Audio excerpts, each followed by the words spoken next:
Okay, well, good morning, everybody. We're here, actually, we're at my house where I've been living for about 25 years. And I was blessed with a lot of trees. And of course, here in East Texas, we have nice soils also. So we can grow a wide variety of plants. Um, the trees, of course, are a wonderful asset because they of course, cast shade, cooling shade, so your electric bills don't get so high in the summertime. And this is a pretty typical situation which Texans face here in the South. Is we move into a home if they don't have trees. One of the very first things we do is plant trees because we want shade because it's so blamed hot in the summertime. But over the years, all these trees grow, they get bigger and bigger, and if you planted a lot of them, their canopies begin growing together, and they are casting more and more shade.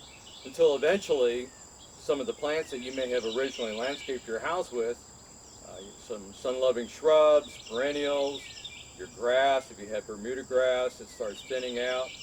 And even St. Augustine will thin out if it's planted underneath some evergreen trees like live oaks, especially the evergreen southern magnolia. So eventually the yard becomes shady, and then you need to consider what can I do? Well, what kind of plants can I grow? So we're talking about shade today, and so I thought I'd first talk about the different types of shade, how we could classify shade so you can kind of determine what kind of plants you could grow.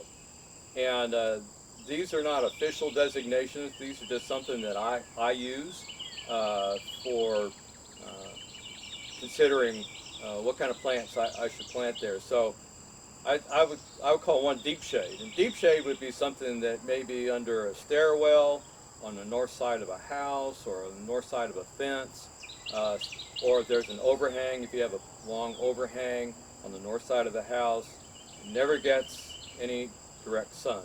That's what I would consider deep shade. Or under a dense canopy of an evergreen tree, like a live oak or a magnolia or a pine tree. Then there'd be part shade. And a lot of times you'll see definitions if you're looking in books and magazines, may say part sun, part shade. Well, that can mean a whole lot of things. Maybe it's a shade in the morning and sun in the afternoon, or vice versa, kind of depending on what is casting the shade. Um, then I use a term called high or filtered shade, and this would be where the yard is mostly in shade, but I would call it broken shade. And we might show patches of the lawn here in a minute where you see little patches of sun, patches of shade. It's bright, but it's not direct sun. And then during the day, as the sun moves, this shade and sun patterns change throughout the day. And I call that traveling shade. So actually, those are pretty good conditions to grow a lot of different kind of plants, which may be classified or recommended to grow in part shade, part sun. And speaking of books and magazines and designations, if you're looking at something that's not written for Texans or by Texans, maybe it came from somewhere up north, or a national magazine, or a book for a national audience, what can grow in part shade or sun up in the north maybe needs full shade down here in Texas. There's a big difference. So you need to think about what is actually casting the shade. So here to my right this is the north side of my house. And on the north side of my house, I have a short overhang, but in a very narrow bed. Of course, I've got an alcove here, and these plants receive no direct sunlight, at least the ones that are not on the corners of the house. And so they don't ever receive direct sunlight. If they do, it's just for a very, very short while. And actually, that kind of complicates things is to my left, there is an elm tree, and on the other side of that there's an oak tree. So where I am, I'm in between the house and some trees, so there's a lot of shade cast in this area. Um, Another source would, like I said, would be deciduous trees. So of course in the wintertime and early spring, the ground, the areas underneath those where they get shade cast, there's no leaves, and so you have a lot more sun. And then you have areas between trees that maybe get sun midday. To me, that's one of the more challenging areas to try to figure out what to plant, especially if you're wanting a bed and not grass. Because a lot of times the shade is cast in the morning, and then it's in full blazing sun from midday through maybe late afternoon, and that's the hottest part of the day during the summer. And one other thing to think about related to shade, right now, of course, it's the middle of summer. We just passed the summer solstice, and the sun is at its furthest track to the north, and so there's more direct overhead shade, and so areas that in the wintertime get a lot of shade during the summertime may get no shade because of the angle of the sun. Of course, in the wintertime, the sun starts moving to the south as it traverses the sky, and so it's casting more shade. So think about the time of year when you're looking at your yard and how to design it, what kind of plants to put in there. So that's just kind of a brief introduction to what I can call shade. What I'm going to show you are some of the plants that I use here in East Texas. I'm in Tyler, so kind of in the northeastern part of Texas. We're USDA Zone 8A, 8B, and so we typically get down to about, well, I shouldn't say typically, the so-called average minimum cold winter temperature is 15 degrees, but usually it doesn't get much below 20 here. And so I will point out some plants that I've been using, I have around my house. Some of them you can use throughout the state, or most of the state. A lot of them like our acid soil, so if you live in a real calcareous, alkaline soil, you may not be able to do so well with those. So I'll try to point those out as we move around and look at some of the plants that I've been real successful with. Of course, I've tried a lot of things, and a lot of things have died, and that's just part of the fun of landscaping and gardening. So from here, we'll get up and start looking around. So I'm just going to start with some of the plants that are around right up against my house, either on the east side or the north side. And starting right here, this variegated plant right here is called Fat Chedra. And Fat Chedra is an interesting plant. It is actually a cross of English ivy and Fatsia japonica. So one's a vine and one's kind of a really large leaf shrub. And so it's doesn't know if it wants to be a shrub or a vine, and it actually needs support. So this is actually supported by masonry nails in the wall. But the variegation, I like variegation in the shade because it really lightens up a dark corner. And this corner is dark. It never gets the light. It never gets any sun, no sun at all.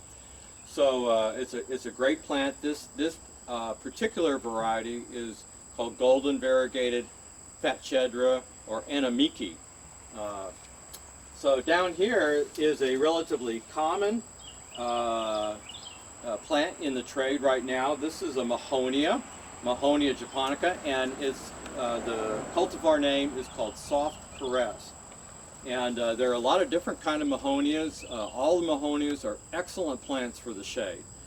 Some have real stiff and spiny leaves. They have yellow blooms. The yellow blooms turn into little blue berries. This Soft Caress does bloom, but I've never seen it set seed. And the reason it's called Soft Caress is because it's not spiny at all, and it makes a very graceful plant. And so I have it here between the Fat Chedra and then this camellia. And camellias are great plants for what I would call high shade, where you get really nice light, maybe morning sun, afternoon shade, or filtered shade. At this point, maybe I should talk about blooming plants versus plants that just we grow for the foliage. People always want something that's going to be beautiful and bloom in heavy shade, and there just aren't a whole lot of plants that fill that bill. And ones that will tolerate that and may throw out some blooms in heavy shade, a lot of times will be much more floriferous the more direct sun they get or the more bright light they get.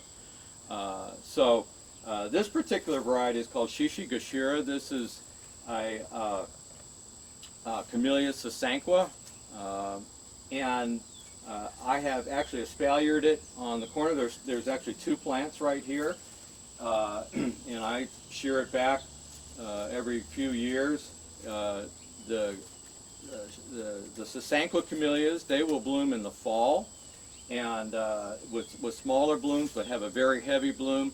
And then there's the Camellia japonicas, which bloom in starting in, say, midwinter and on through early spring. So the sasanquas will usually avoid freezes, and so we don't lose the bloom display, the flower display, because of early freezes. And different varieties will bloom at different times, starting in mid-fall through, I'd say, very early spring. And that's when the Camellia japonicas pick up. And they have larger blooms, larger leaves, a little bit more stiff-looking plants. I like Shishigashira because it's easy to train, and it's right here on the northeast corner of my house. So I'm going to walk down the sidewalk here and show you what I have planted right up against the house on this north side.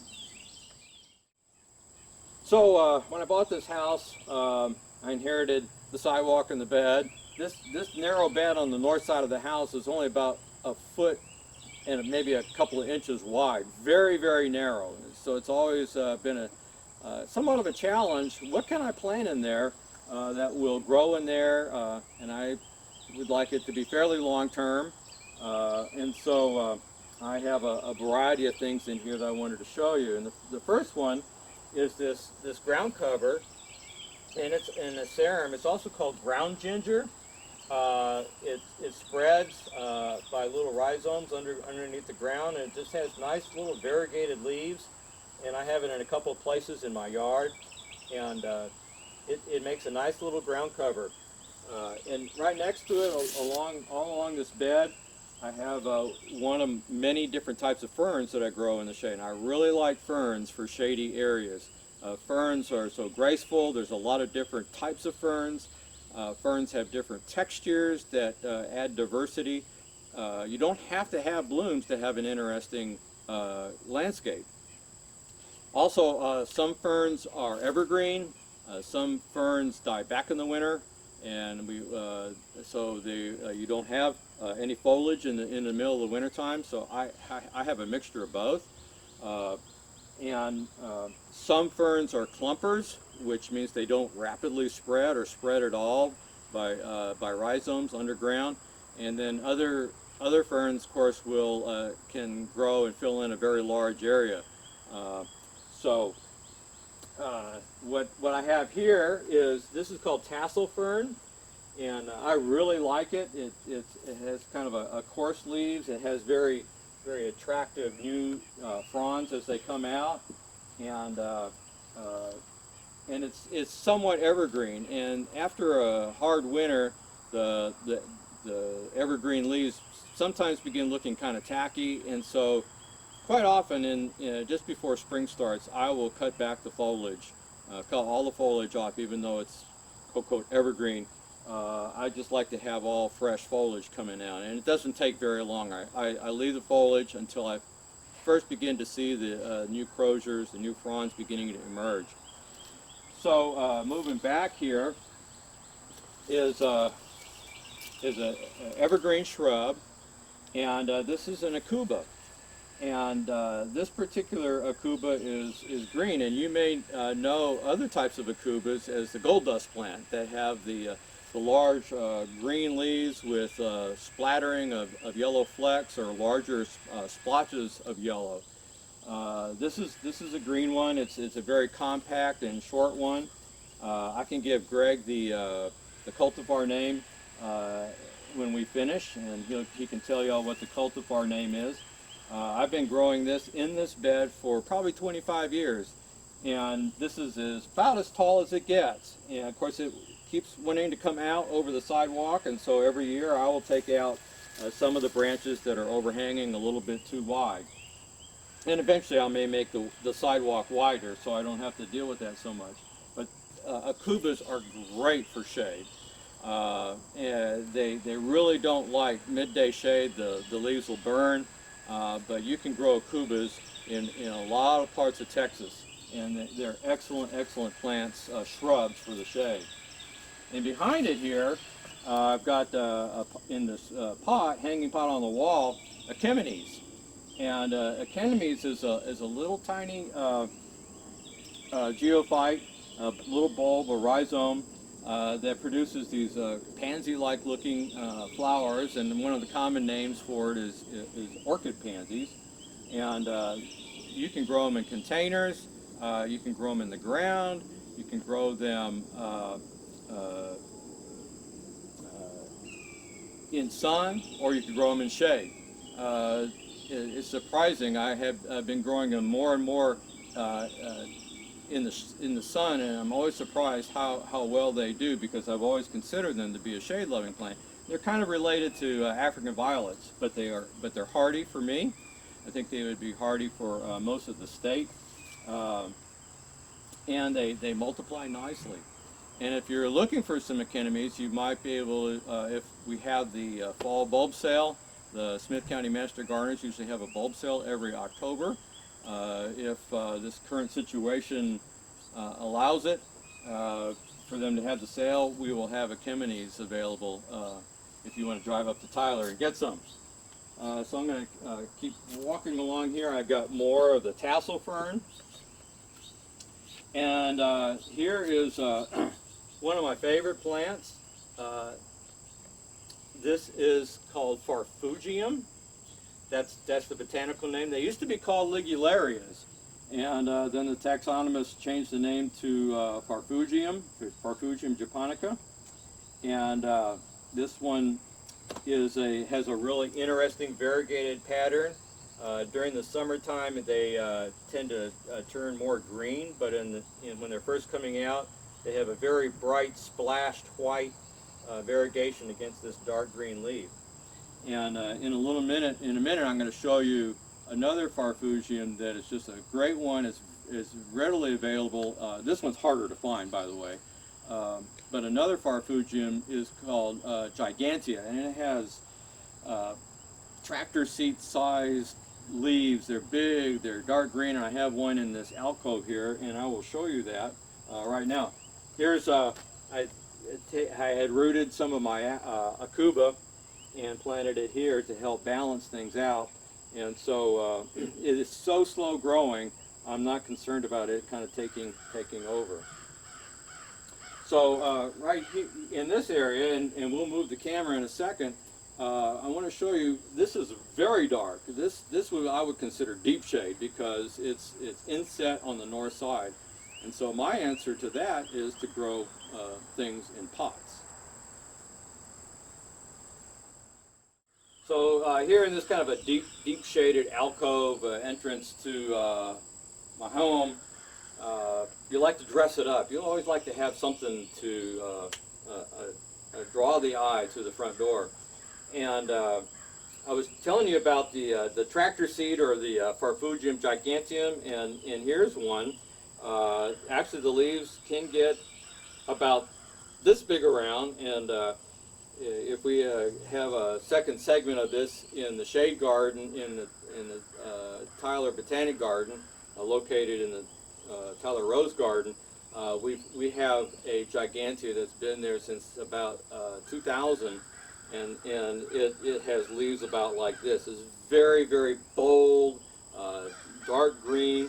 And the other thing about Farfugium is in the fall, say around October, they will send up a spike with clusters of little yellow flowers. So actually they're attractive that way too, although we mainly grow them for the foliage. But everything in here is in containers, so this is the, some of them are tropical. I have to bring them inside to avoid the freeze. Of course, my fern, I take in and out. But this is a way of dressing up a very dark area, is with tropical foliage. And the nice thing about tropical foliage is, you consider a common pothos ivy, it's got variegated leaves. And there's so many choices that you can have that will grow just fine in a really dark area that have bright, colorful leaves or interesting patterns. Have more anemones in containers, some orchids, and other plants. And before we move on, I want to show you this plant right here. This is another geophyte, and it's kind of lost its spots, and when it first comes out in the springtime, the lighter green leaves have dark purple spottings that show up very strongly. And this, kind of the common name of this is false hosta or African hosta. It is totally unrelated to hostas. It's not a hosta, it's a bulb. And very hardy, very tough, and really does fantastic in the shade and also in part sun. And again, some of these plants that I've already told you about will grow in part sun. They can take more sunlight than deep shade. This just happens to be where I have these. So also while I'm here, I'll show you, this is the foliage and the old seed stalks of an aquilegia or a columbine that I have growing here. And columbines are perfect for the shade. They will bloom. They're not terribly long-lived, but usually they reseed and replenish themselves. Of course, the most popular one for Texans is the Texas Gold Columbine, coming from the canyons of West Texas, where it's cool and dark and moist. But they grow just fine all over the state, and is a perfect plant for your garden. So hopefully you can see back along the house back here, we have another plant, and I might change positions here right quick and show you. This is Aspidistra, and we will get another angle on this and show it to you. So here we have the cast iron plant, Aspidistra, and this particular variety is called Asahai, and it has little tinges of white at the tips. It's a very subtle color. It shows up really great when it first comes out. There's a lot of different varieties of Aspidistra, but the name cast iron plant gives you a clue that this is a plant that is tough as nails. And I've actually seen it used inside as a house plant in some places. But here it is, right up against the north-facing wall. There's a little overhang here. There's a tree right above it. We'll talk about that in a second. So these can grow in very dark situations. And you can see there's a little bit of sunlight here. It's early in the morning. The sun is kind of peeking through some trees there. But most of the time this is in the shade, and most of the year it's in full shade. Again, we're here not too far off from the summer solstice, so the sun is quite a bit to the north, so we're getting a little bit more sunlight at this time of year. And then right here we have elephant ears. Elephant ears are very large growing, big, bold leaves. It really gives you some contrast with finer textured foliage, and that's the thing to look for when you're landscaping in shade and you don't have a lot of flowers to make your statements. Make it with contrasting foliage texture, different sizes, different types of foliage. So these elephant ears give you that kind of option for something bold, and they can get quite large by the end of the growing season. Of course, one of the things we often think about for shady areas for flowers are azaleas. And there are so many different azaleas. And the thing about azaleas is the more sunlight they get, the better they bloom. But you usually want to avoid the intense midday summer sun for azaleas.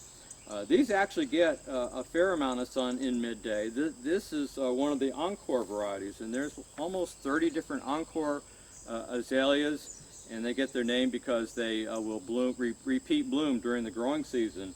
And this one is called Autumn Chiffon. There's some on the other side of the driveway that gets mostly shade. These get a little bit more sun. And interestingly, the one by the driveway is in full bloom right now. So this is its second encore, or its first encore. And it may have a second encore this fall, and that's the nice thing about the encore azaleas. But any kind of azalea is a great plant. Now, of course, they need acidic soil and well-drained soil. So if you have an alkaline pH, a high pH, a poorly drained soil, then if you want azaleas in your shady areas, you need to construct a raised bed with a soil mix that would match what they need. High organic matter, peat moss, composted or decayed pine bark. Right next to the azaleas here, down low, are hostas. And I've become a big fan of hostas. Back in 1997, I had a hosta trial at the Tyler Rose Garden, and I wanted to see what hostas would grow, because when I was living in Corpus Christi for a few years as an agent there, I had a hosta, and I go, man, if a hosta can grow here, then they can grow anywhere. And of course, hostas are very well known up north. The leaves get big, they can grow in sun, and we really need to grow these as shade plants. And so I had a variety trial and came up with about a half a dozen really good ones. And my interest has continued in hostas. And the thing about hostas is that they're from the Far East, and there's about 40 different species, and they're native from North Korea all the way down to South China. And so those that hail from further south come from areas where much closer to what our growing conditions than the ones from Japan and the Koreas. And so that's what we want to look for in a hosta, is what its genetics are. And I can give you a resource. Tony Avent, who is the owner of Plant Delights Nursery in Raleigh, North Carolina, has a great website. He sells hostas, he breeds hostas, but he has an article on his website on hosta varieties for warm climates. And so that's a good resource if you want to try to start figuring out what kind of hostas you want to grow. This particular variety is, to me, one of the best ones. It lives a long time, and actually in hostas, if they're well suited, can live for many years, for decades. This variety is called So Sweet, and So Sweet is actually pretty readily available now in the trade. Little dwarf miniature hosta right there in front of it. I forgot its name. In front here we have a ground cover that's native to East Texas, and it's Machilla repens. Its common name is partridge berry. And I like it because it's a very fine texture, has very small leaves, and it's evergreen. I would probably avoid planting it underneath trees that have really large leaves, because as the leaves fall, they would basically smother this fine textured ground cover. But as you can see, it's very thick, it's very dense, and filled in really nicely underneath this Japanese maple. And Japanese maples are good candidates, are great candidates for shaded areas. There are hundreds of varieties of Japanese maples, and the sky's the limit. Our friend Dr. David Creech at the SFA Arboretum Gardens down in Nacogdoches, they have hundreds of Japanese maples there in their arboretum, and so Japanese maples are excellent. There's some that are dwarf, they're very short and compact. I'll show you some in a second. There's some that are trees in mid-size, and you know, they do well in a lot of parts of Texas. Again, I think in central Texas it might be more of a challenge. I know that there's areas in the Dallas Metroplex where they grow quite well, and there's a good nursery up there, Metro Maples, that sells them. So you know that they are good options for Texas. And finally, in this little area here to my right, down low, I want to show you this hellebore. Hellebores are a perennial, and they tend to stay mostly evergreen throughout the year. And the nice thing about hellebores is that they bloom in the wintertime, late winter usually. There's a lot of different varieties. There's a lot of breeding going on. Most of the time they're just green, but at a time of year when there's very little else in bloom is when the hellebores start blooming. And they will tolerate a fairly wide range of soil types. They like shade, high shade, get a little bit of sunlight. I would avoid a lot of midday direct sun on them. That will make them not look so good.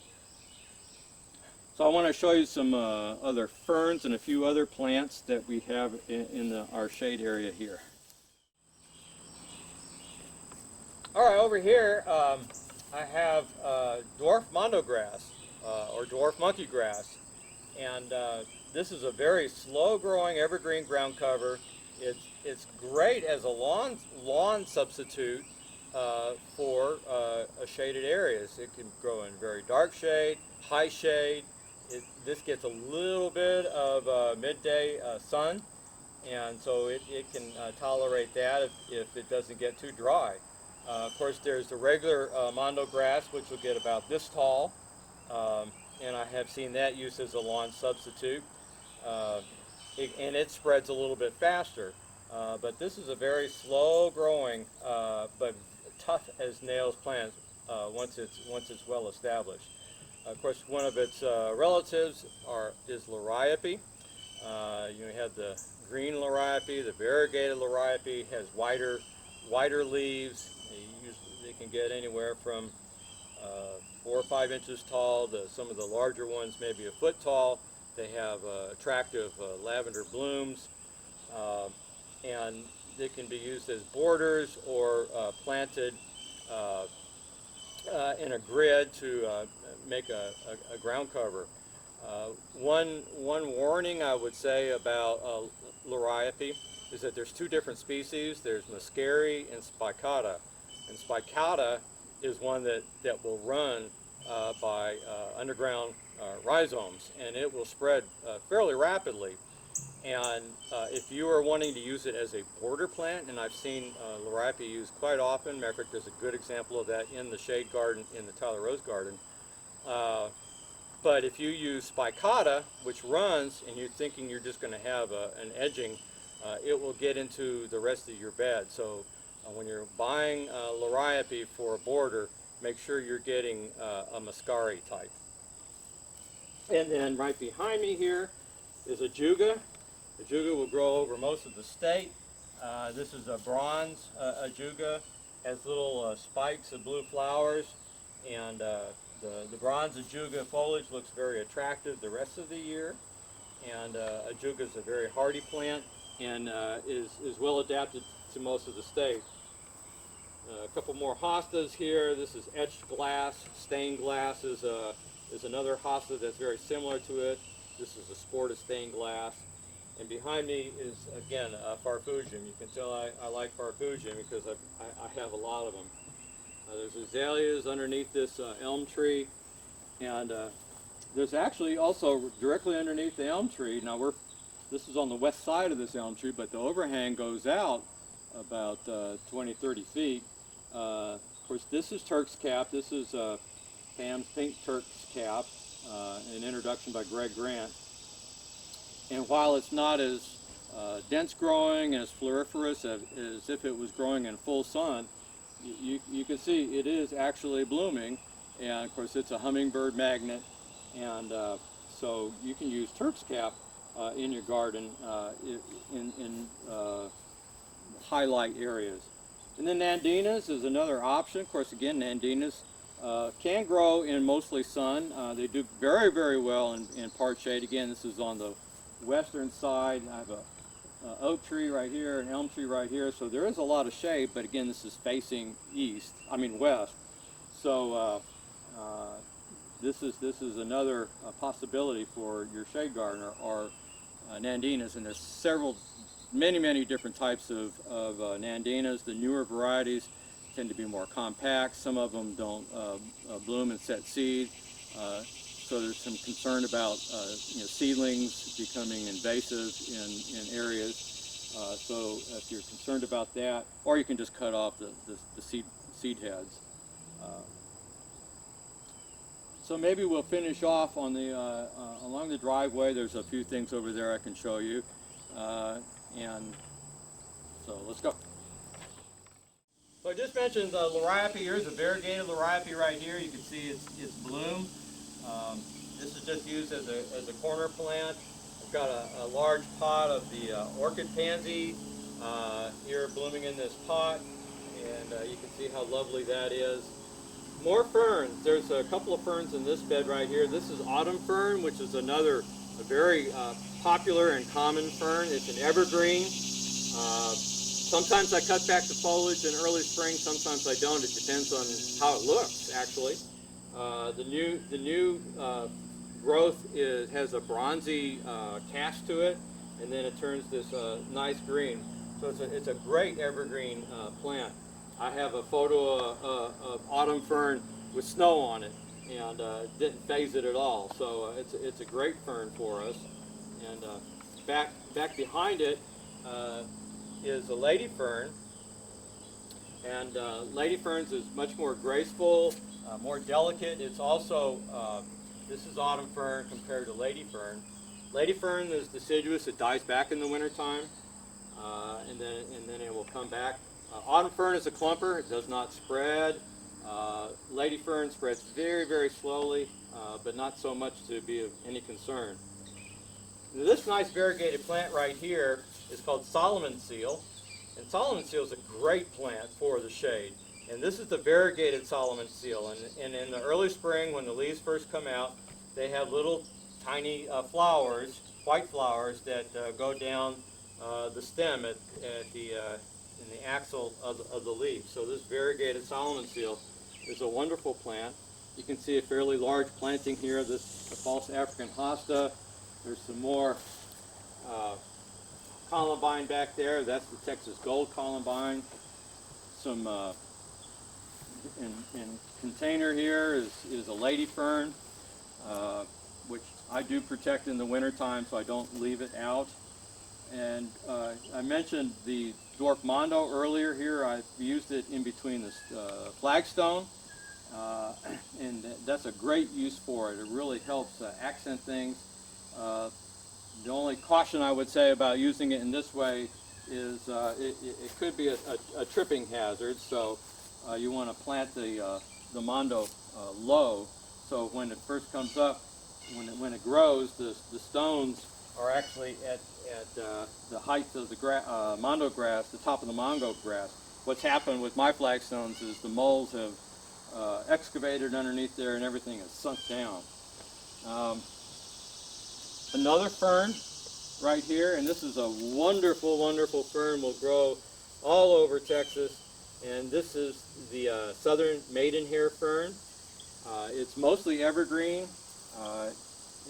You'll see it growing on the limestone cliffs in central Texas. It does just fine here in the acid soils of East Texas, and has nice little black stems and delicate leaves, but it really is a tough as nails kind of fern for ground cover. And it does spread, and it's easily controlled if it's spreading too much. This large leaf plant right here is Amorphophallus bulbifer. It's also called the voodoo lily. This is one leaf, and there's its kind of a snake skin leaf stalk. It's just an odd plant that gives you a contrast. And remember I was talking about contrasting foliage. Dogwoods Dogwoods will grow in the shade. The more sun they get, the better they will bloom. And what else do we have here? Oh yeah, I did want to mention Asian jasmine as a ground cover. Asian jasmine, of course, is adapted for almost all of Texas. Here in East Texas, it can grow very rampantly, and it will actually can grow. This is a variegated variety right here that I found as a sport of a dense planting that I have along the creek, and it'll spread quite a bit, and it will grow in 100% shade, and it'll also grow in 100% full sun. So and hardly anything bothers it. But here on the tree trunk, growing up the tree trunk here, guess what? We've got Asian jasmine. And so if you're not careful, it can grow up in between plants, it can grow up your tree trunk, and so ideally you really don't want it to be doing that, and so you just rip it out. So it's fairly easy to control that way. Down here, we'll see if we can, the camera will be able to see this. We have another kind of fern. This is Champion's wood fern right here.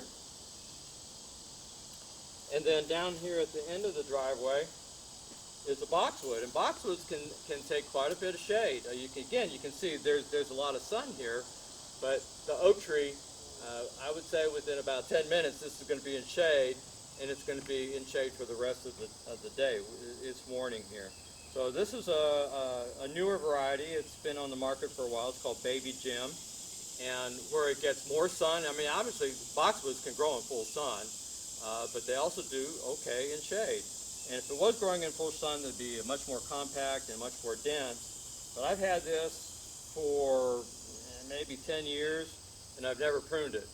So again, boxwoods is a good choice. Again, Japanese maples, there's so many things to talk about. And oh, one other fern, and hopefully we can see it here. So I just told you about the Champion's wood fern. I should neglected to say that is an evergreen fern, and it's a clumper fern, and it gets quite tall, very graceful. I've used it in floral arrangements. It holds up pretty well. This is another very popular fern. This is called the Japanese painted fern, and it is a deciduous fern. It dies back in the wintertime, and then it comes back in early spring, and then it holds its foliage pretty well and, during the rest of the year. And it has silvery green leaves with splashes of tinges of red in it. One thing I've learned about ferns, I had Japanese painted fern underneath that elm tree where I showed you the autumn fern. And you know, elms, and that's the thing about trees, planting underneath trees, is that they can suck up a lot of the water, especially in the summertime, and cause kind of droughty conditions if you're not watering regularly or if it's not raining. The autumn fern doesn't blink when it gets very, very dry underneath that elm tree. But the Japanese painted fern, that's my indicator plant. It will start wilting, and I go, ooh, it's really dry there. I need to water. So I'm not on a schedule. I water only as needed. I like to conserve water, even though water here is not as much of an issue as it is in most of the other parts of the state. Of course, here's a lot of azaleas. Again, in East Texas, we can grow azaleas, and so I think we can end with showing you the blooming autumn chiffon encore azalea that's just passed here. So this beautiful azalea right here is the encore azalea called autumn chiffon, and you can see it's in its first encore. Very nice display. This pale pink flower with the little tinges of darker pink in the throat. And it's crammed in here between this dwarf Japanese cedar and this dwarf Japanese maple, which again, this bed is in mostly shade. It's directly underneath a an oak tree, not a live oak tree, but a post oak tree, and then there's the elm tree. So it doesn't hardly get any direct sun, very little, but gets high filtered shade from those deciduous trees. And then finally, I wanted to talk about carex. There's a lot of different carex varieties on the market now. There's green varieties. There's native carex, carex cherokeensis, carex texensis. There's so many of them. Pennsylvanica is used as a ground cover plant, kind of a lawn substitute because it kind of looks like grass, but it's actually a sedge. And it's called carex. And this particular one's called Everillo. I like it because of its chartreuse foliage. Very, very brightened. Again, it brightens up a dark area, and it's right in front of another Mahonia soft caress. So I hope that this gave you some ideas about what you might try for your garden. Again, I would urge you to look at what is casting the shade, when is the shade there, look in the books, try to use Texas-based books, and have fun.